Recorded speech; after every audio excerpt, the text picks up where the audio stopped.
సంచలనం సృష్టించిన నీటిపారుదల శాఖ సస్పెండ్ ఏఈ నికేష్ కుమార్ ఆస్తుల దర్యాప్తులో కీలక విషయాలు వెలుగులోకి వస్తున్నాయి.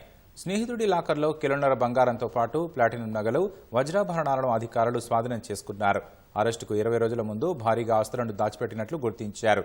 నికేష్ కుమార్ పలు బ్యాంకు ఖాతాల్లో లావాదేవీలను స్తంభింపజేయాలని బ్యాంకు అధికారులకు ఏసీబీ లేఖలు రాసినట్లు సమాచారం.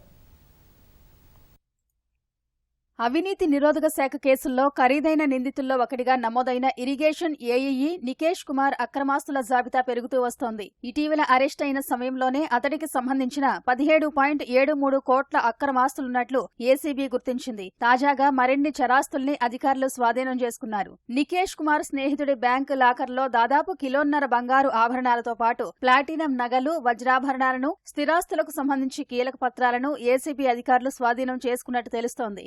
రంగారెడ్డి జిల్లా బండ్లగూడ జాగీర్లోని ఓ ప్రముఖ బ్యాంకులోని లాకర్లో ఉన్న వాటిని జప్తు చేశారు. నికేష్ కుమార్ అరెస్టు కావడానికి దాదాపు 20 రోజుల ముందు వీటిని తన స్నేహితుడి బ్యాంకు లాకర్లో దాచినట్లు ఏసీబీ అధికారులు గుర్తించారు. తాను ఊరికి వెళుతున్నానని స్నేహితుడిని నమ్మించి అతడి బ్యాంకు లాకర్లో వీటిని దాచినట్లు అధికారులు సమాచారం సేకరించారు.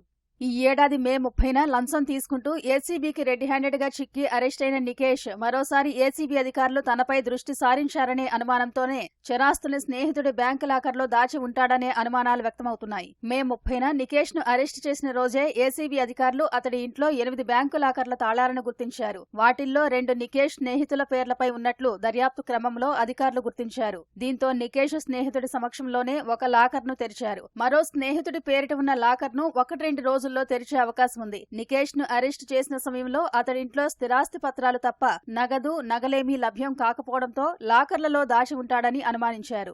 ఏసీబీ అధికారుల అనుమానం నిజం చేస్తూ ఒక లాకర్ తెరిస్తేనే కోట్లలో ఆభరణాలతో పాటు మరిన్ని కీలక పత్రాలు లభ్యం కావడం అధికారులను షాకుకు గురిచేసింది. నికేష్ కుమార్ ని కస్టడీకి తీసుకున్న అనంతరం అతడితో పాటు కుటుంబ సభ్యుల సమక్షంలో మిగిలిన లాకర్లను తెరవాలని ఏసీబీ అధికారులు భావిస్తున్నట్టు తెలుస్తుంది. మరోవైపు నికేష్ కుమార్ తో పాటు కుటుంబ సభ్యులు బినామీలుగా అనుమానిస్తున్న వ్యక్తుల బ్యాంకు ఖాతాల లావాదేవీలపై ఏసీబీ అధికారులు దృష్టి సారించారు. ఇప్పటివరకు తాము గుర్తించిన బ్యాంకు ఖాతాలను స్తంభింపజేయాలని ఆయా బ్యాంకులకు లేఖలు రాశారు. అలాగే నికేష్ కు చెందిన 5 ఐఫోన్లను విశ్లేషించేందుకు ఎఫ్ఎస్ఎల్ కు పంపించారు. మరోవైపు తాను అరెస్ట్ అయిన వెంటనే నికేష్ కుమార్ తన న్యాయవాది ద్వారా నాంపల్లి ఏసీబీ కోర్టులో బెయిల్ పిటిషన్ దాఖలు చేశారు. ఏసీబీ అధికారులు సైతం అతన్ని వారం రోజుల కస్టడీకి ఇవ్వాలని న్యాయస్థానానికి విన్నవించారు. ఇవాళ కస్టడీ పిటిషన్పై న్యాయస్థానంలో విచారణ జరిగే అవకాశం ఉంది.